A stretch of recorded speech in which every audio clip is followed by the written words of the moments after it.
قفنا على القهوة وبقى الجو عادي لحد ما دخلت الشرطة فجأة ولقينا نفسنا متهمين بكلمة واحدة: لحظة أرفصة هتخلي قلبك يدق. أصول عيلتنا من جنوب سيناء، لكن بقينا في القاهرة سنين طويلة. في يوم كنت خرجت مع خالي لتمشية بسيطة في وسط البلد، وخدناه يتفسح شوية ويشم جو القاهرة زي ما كان بيحب. نزلنا قعدنا في قهوة شعبية، بنتكلم ونضحك ونهزر عن البلد وأهل سيناء وأيامهم. فجأة دخلت قوة من الشرطة بتفتح الباب بسرعة وتبدأ تعمل تفتيش عام لكل اللي قاعدين. كان فيها حالة توتر عامة.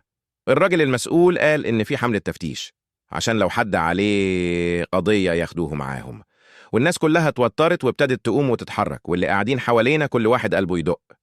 الموقف اتصعب لما الضابط قرب من ترابيزة بتاعتنا ونزل، وبكل برود لقى حاجة حادة متسلقة تحت الترابيزة، سكينة مبسوطة كأنها رمتها واحدة من الناس لتمشي من الموقف.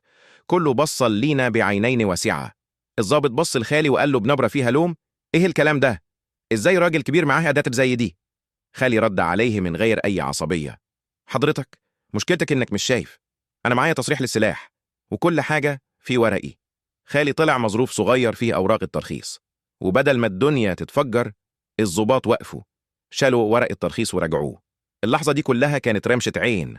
كل الضباط اللي حواليهم شدوا أعينهم علينا، بس بعد ما شافوا الورق ورا إن انسحب التوتر شوية.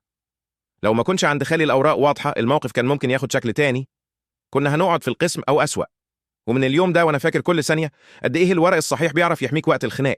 لو عشت موقف مشابه أو عندك سؤال عن إزاي تتصرف في مواقف تفتيش أو خلاف أمني، اكتب قصتك أو سؤالك في الكومنت، وحط لايك لو عجبتك الطريقة اللي اتحلت بيها الأزمة.